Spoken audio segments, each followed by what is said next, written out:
In this video, we're going to look at the way that relevance theory talks about how we use words when we're communicating with people. And we're going to look at some particular categories, the way that it thinks about this, the different ways of using words according to relevance theory. We'll look initially at the idea of concept narrowing, and then at concept broadening, that was sometimes called loose talk. And then both of those fit together into the idea of ad hoc concepts or online concept construction, which we'll come to as well. And then in a second part, we'll be looking at the idea of echoic use, how we use words to echo what somebody else has said or might have said. An overview of what we're thinking about here, or something that's important to think about all of these ideas, is that lexical interpretation, that is understanding words, involves construction of ad hoc concepts, that is concepts that we make up in the moment. It's not like they're stored somewhere in our mind and we can just access them. We have to infer the concept. And as in common with much of what relevance theory says about communication, these ad hoc concepts are inferred according to relevance, according to what brings the most cognitive benefits for the least processing effort. I've put here a reference where you can read more about most of the things that are talked about in this session from Robin Costa and Deirdre Wilson's 2007 article on a unitary approach to lexical pragmatics. Let's begin then with this idea of concept narrowing.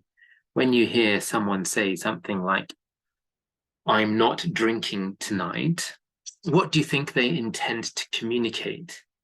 There may be different possibilities depending on the context, but probably in most contexts, if you're out at a party, something like that, and somebody says, "I'm not drinking tonight," we assume that they mean they are not drinking alcohol, rather than that they're not going to drink anything at all, unless they're on a complete fast. In that sense, the normal concept of drinking has been narrowed down to just refer to drinking alcohol. Here's another example. You might hear someone say, "Buying a house is easy if you've got money." Well, in this case, what are they trying to communicate? They don't mean that you can buy a house if you just have £1, say, right? It's not easy if you've only got £1. You need to have quite a lot of money. They're expecting you to narrow down the concept of money to understand a good amount of money is necessary to buy a house. And you may have heard me talk about this example before. There's an example where someone's car was broken, the mechanic was fixing it, he had the engine running, and he came to the guy who was in the car and said, "When you press on the accelerator, do you hear a noise?" Now the engine's running, so of course there's a noise at this point. But the point is, he's saying, do you hear an unusual noise? That's how he intends the hearer to narrow the concept of noise here. Sometimes you'll see pictures like this to help explain the idea. So here we've got perhaps a normal concept of drink as the green circle on the outside, which has lots of different possible situations that would fit into that category, and they're marked by the X, and that would include drinking water, drinking alcohol, drinking milk, whatever. In the first situation here, "I'm not drinking tonight," we're expecting someone to narrow down that concept of drink. They're actually creating a new concept of drink, which we've shown here by drink with a star beside it, just specifically about drinking alcohol. So when they say, "I'm not drinking tonight," they're using this concept, "I'm not drinking alcohol tonight." You might find this kind of diagram helpful, you might not. Here's another example of the way we might narrow down concepts in different situations. So here are a lot of sentences using the word cut in English. I cut the lawn. I want you in each case to think about what are the pictures of the activity of cutting that's going on in your head. We've got I cut the lawn here. I cut my hair. Now, cutting the lawn, we're not imagining the same kind of movement as cutting your hair. You're thinking of something like this, some scissors going together. But if you cut the lawn, you're probably not thinking that someone does that kind of action. Maybe something that's spinning around this way or this way, a blade cutting against something. Still the idea perhaps of something being split into two parts, but it's narrowed down in a specific way when we think of cutting the lawn. I cut my fingernails. Again, when you think of that, you possibly have a different kind of cutting action in your mind. Maybe one of these things that you press like this to cut your fingernails. Or I cut the cards. Again, this is a different kind of cutting. There's no metal implement here that is separating something from something else, though we are separating something in a different way. So do we in our minds have we built up some kind of generic concept, a vague concept of what cutting is, something to do with separating something into different parts, but then it's narrowed down in context, whether it's talking about a lawn or hair or fingernails or cards, that narrows down what we think that cutting is most likely to be involved. And if we're actually using it in a different way, like we were talking about cutting the lawn with a pair of scissors, that would seem odd, seem like people are making a joke or something like that. Billy Clark, in his more recent book on relevance theory, notes that concepts are always adjusted when accessed in context. So we have some general concept that's built up from our previous language exposure, but when we hear it in a particular context, we use what we've heard before, and the context we have it in to work out what is the person trying to communicate right now. Here's another example of narrowing that's fairly familiar. Maybe you've talked about friendship. I remember somebody coming to me just after Facebook had been launched, so that's quite a long time ago now, and somebody said to me, "Are you friends with Sarah?" I wasn't sure exactly what they meant, so I replied by saying, "She's my friend, but we're not friends." So in this sense, what was I trying to do here? Well, the first friend there is probably the wider concept, more general concept of friendship, someone that you know.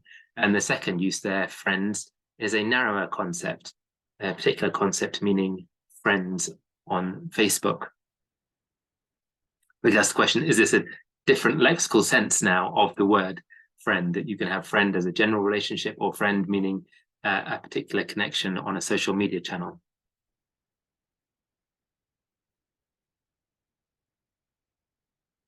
But what we're talking about here is how you can have these general concepts or vague concepts that are narrowed down in a particular context. Another possibility is that we have a general concept in our mind, but that can be broadened, made wider. So lexical broadening involves the use of a word to convey a more general sense than the encoded one. At least that's how relevance theory would talk about it. And here's an example. Broadening is typically used for approximation. So if I say there is a rectangle of lawn at the back of my house, well, maybe there's an encoded concept of a rectangle that it should have two strictly parallel sides, this way and this way, with 90-degree angles at the corners. When I say there's a rectangle of lawn at the back of my house, you probably still think I'm telling you the truth, even if it's only got an 85-degree angle at one of those corners, or the sides aren't exactly parallel, right? I'm using the word rectangle loosely as an approximation. It's approximately a rectangle. But I can say there is a rectangle and you understand that. So here, if we were trying to draw these pictures, you might think about it like this. We have the normal concept in the middle there of a rectangle, which has exactly strictly parallel sides and 90-degree angles. And we've broadened it out to a wider kind of concept that could include things that aren't strictly at 90 degrees or strictly parallel. Actually, it may be that we're creating something that is only a concept which has some overlap with the other ones, because maybe there are some things which work when we say a rectangle of lawn at the back of my house. Sorry, this isn't right. Maybe there are certain examples of rectangles which are strictly rectangles that we wouldn't feel would fit with the rectangle of lawn at the back of my house. So the example where we have something that is 100 miles long and 2 meters wide, if we've got a piece of lawn like that at the back of my house, although it might strictly be a rectangle, that wouldn't really fit our picture of what you mean if you say there is a rectangle of lawn at the back. And this idea of broadening or approximation can help us think about what people are doing when they use metaphors. In a sense, they are broadening a concept to include more members in that category. So here's an example. Somebody says, Sally is a real chameleon. What are they trying to communicate? How are they broadening the concept of chameleon so that it applies also to Sally? Are they trying to say perhaps that she adapts herself to different surroundings? That might be something we know about chameleons, and we can think, well, they're extending that to fit Sally. Or that Sally changes herself to avoid being discovered. Again, maybe that's something we know about chameleons, and we expect that the person who said this knows that I would know about chameleons. So they're expecting me to create this new concept that we're thinking about a chameleon being something that adapts to hide or change to avoid being discovered. Or do you mean that Sally eats flies, has 4 legs, and can look in both directions at once? This is probably not very likely. If Sally is a human being, we're going to think that that doesn't give us the right kind of cognitive benefits. So we're not going to broaden the concept in that way. More likely to be the first ones. Those seem like they are more relevant things that the speaker would be trying to communicate. So we would choose those when we're trying to expand the concept to include Sally. So in relevance theory, these kinds of metaphors are explained as being understood through the same kind of mechanism as the rectangle of lawn. They're just a more extreme example. They're a greater departure from perhaps that encoded meaning. The hearer creates an ad hoc concept which is broader than that of chameleon, and they're calling this chameleon star. The main properties that chameleon star and chameleon share with each other are related to adapting to different surroundings, presumably.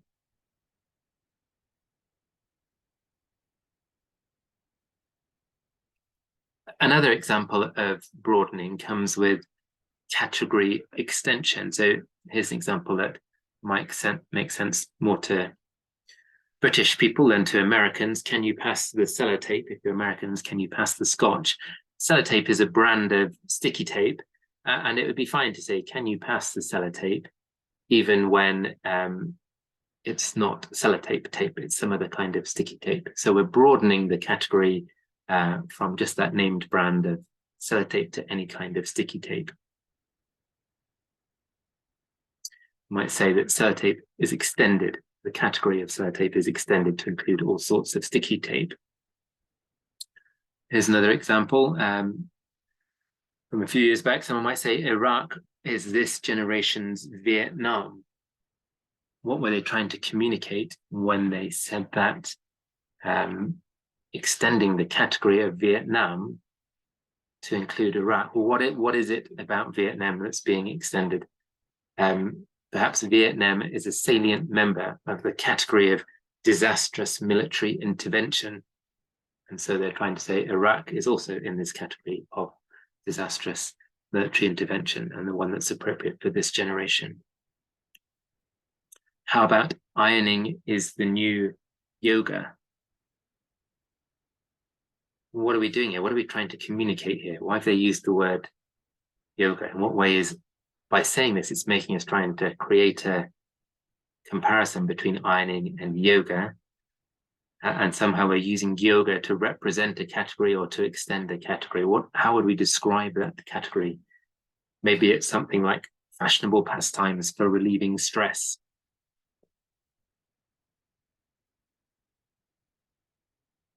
And again, this is an example you may have come across if you've heard me talking before. Say no to Heathrow at Stansted. This is a sign that was seen beside a motorway in the UK. Heathrow is a big airport. Stansted is a small airport. It's not like Heathrow can move to Stansted. It's the category of Heathrow, just being an airport in a particular place, is being broadened to create a wider category of perhaps big, busy airports.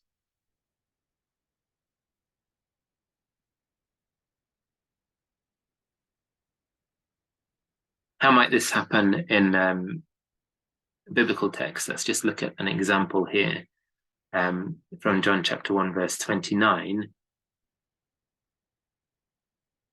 We have John saying, "Behold the Lamb of God who takes away the sin of the world." And he uses the word amnos in the Greek here. Well, an amnos is a young sheepy thing. Jesus clearly is not a sheep. This has been used to talk about Jesus. So we have to somehow broaden the concept of amnos. How does the hearer do this? What was John trying to do? What was he trying to communicate when he used the word lamb here? How does he expect a hearer, especially in this Jewish context, to broaden the context lamb based on the things they know about lambs or amnos? Here are some of the things that might come from a Jewish background, what relevance theory would call the potential implicatures from calling Jesus a lamb, an amnos. Maybe the Passover sacrifice. Although the Passover sacrifice wasn't expiatory, that is, it wasn't a sacrifice that was designed to take away sin.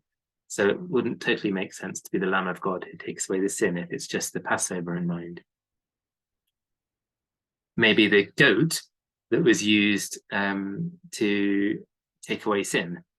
But again, that was a goat. Would you naturally call that an amnos? Well, the word amnos does translate the Hebrew word say, which could be a sheep or a goat.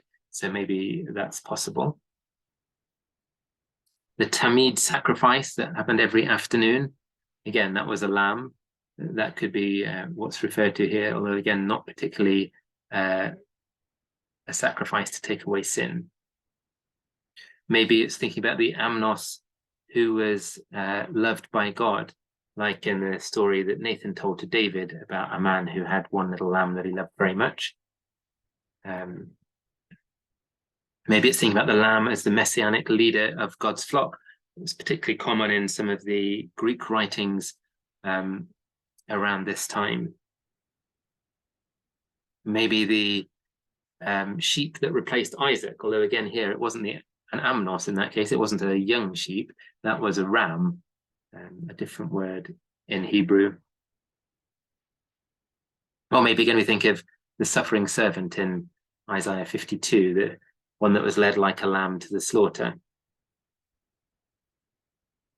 Could it be evoking all of these different things? Maybe we're supposed to create an amnos which applies to Jesus, picking up elements from all these different things in the background. And the reason why John is saying this, the author of the book of John, he tends to do this a lot. He uses particular words that pick up all sorts of things from Jewish background and expecting the reader to draw all sorts of ideas together. And so maybe he's using the word lamb or amnos to evoke all sorts of different things. So how might you describe this in relevance theory? The hearers create the ad hoc concept amnos star But how that concept is constructed is guided by the principle of relevance. We keep going until we have enough contextual effects that make sense when it's applied to Jesus. This is how Wilson and Carsten describe what people do when they're doing this narrowing or broadening.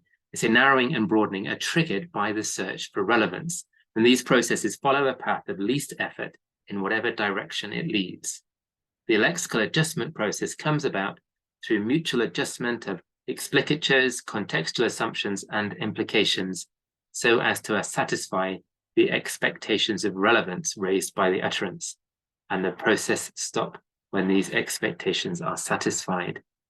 So John calls Jesus the amnos of God, and it sets his hearers' minds on this pattern, trying to think, well, what is it? In what way is Jesus like an amnos? How can this, and they start processing, putting different effort into thinking, is it this one or is it this one?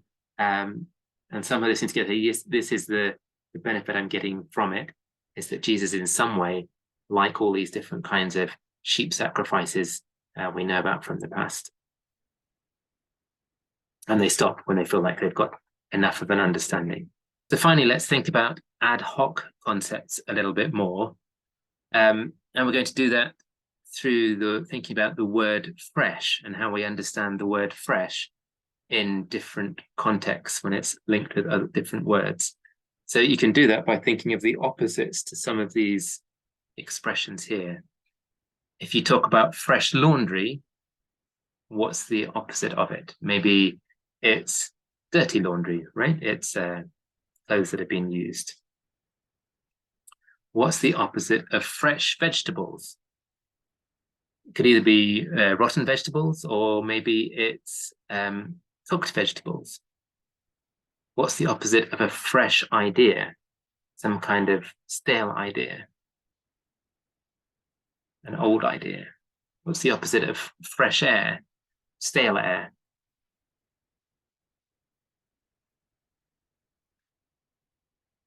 From being in a house, or stagnant air, something like that. Again, fresh bread, the opposite of fresh bread, when we think of that, fresh bread, it's just been cooked. Stale bread is bread that's been sitting around a while. It's a different kind of stale to stale air, or stale idea. Fresh sheets, the opposite might again be dirty sheets, used sheets. Fresh meat, the opposite might be cooked meat. A fresh assistant, I think that means someone who's a bit cheeky or answers back to you. So the opposite of a fresh assistant might be someone who is respectful towards you. And what's the opposite of fresh water? Salt water, I think. Fresh water runs in a river, whereas salt water in the sea. So in each of these contexts, fresh is being understood as a slightly different thing. We're creating we've got some idea of what fresh is from the way we've heard it in different places, but we apply it in slightly different ways, creating a slightly different concept when it's linked to all these different nouns. And you can think of other nouns it might go with as well. What Wilson and Carsten says is this clearly illustrates the point that what is arguably a single lexical item encoding a general concept of fresh gets specified or narrowed or fine-tuned in slightly different ways in different linguistic contexts. And this supports the general claim that discourse context and pragmatic expectations, that's what we think someone's trying to communicate, strongly influence the direction in which narrowing takes place. And so we narrow this concept down in different ways in each example.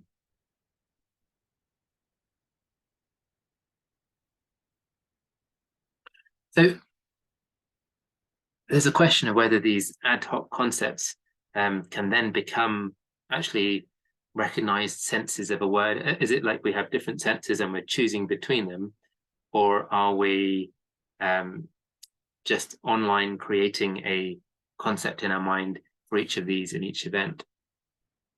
And how do you go from that, from just creating a fresh concept, an online concept, an ad hoc concept, to something being more stable as a separate sense of a word. Some good thinking on that has come recently from a guy called Schmidt, Hans-Jörg Schmidt, who's written about the dynamics of the linguistic system. I really like his approach to this. And he's talking about the importance of usage events when we hear people saying things like fresh sheets or fresh laundry or fresh water. As we use certain words or phrases or symbols in similar contexts for similar purposes, which he calls co-semiosis. So we're using fresh water to talk about the water in rivers in various contexts. Every time we use that connection of words, it makes those certain associations more conventionalized in society, and other people are hearing it, so it comes more quickly to mind and they see it in more places.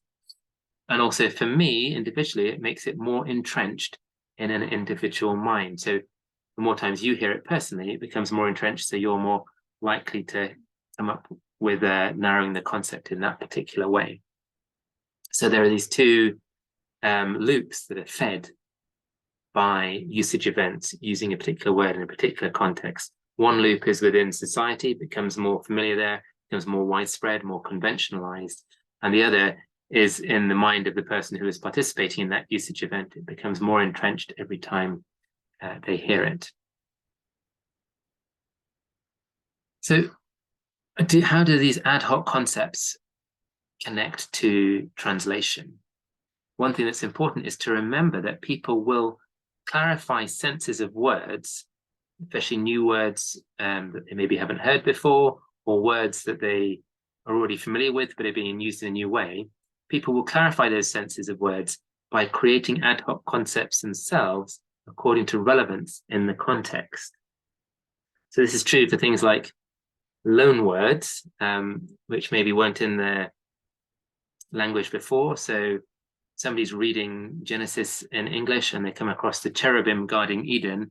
Maybe they've never heard that before, so they're going to create some concept based on their best guess in the context where it occurs and think it's some kind of angel or something. But if they haven't got anything else to guide them, they're just going to do that based on their best guesses from other ways that they've heard this word being used. It's also an issue with concepts that people think they know about already. So, for example, the use of the word church in the New Testament, like when Paul says, when John writes in Revelation about Jesus saying, write a letter to the church in Ephesus or Laodicea. He's not thinking about a church like a building, he's thinking about a church as a group of people. But when somebody hears that word church, are they given enough guidance to create the ad hoc concept that actually this refers to the people here, or are they just going to assume the concept that they're familiar with before from their use of it in their contemporary culture? So a few final things for reflection. Do keep an eye out for how communicators use words. When you're looking at a text, think how and why the author might be using the words he does or she does, and expecting the audience to infer an ad hoc concept in context. For example, there's a text that I've looked at that says, the acacia tree guards the gorge. Why did the author use the word guard here? How do you think they wanted their readers to broaden the category of guarding to include features of this physical landscape? What does the word guard evoke? How are we extending it from perhaps a person guarding something to apply to this tree? Well, that's one example. Look at other texts and other things that other examples that you come across where you see a metaphor or a word that's being used in a slightly unusual way. How is the writer expecting the audience to infer an ad hoc concept here? What are they expecting them to get from this use of the word? And have fun.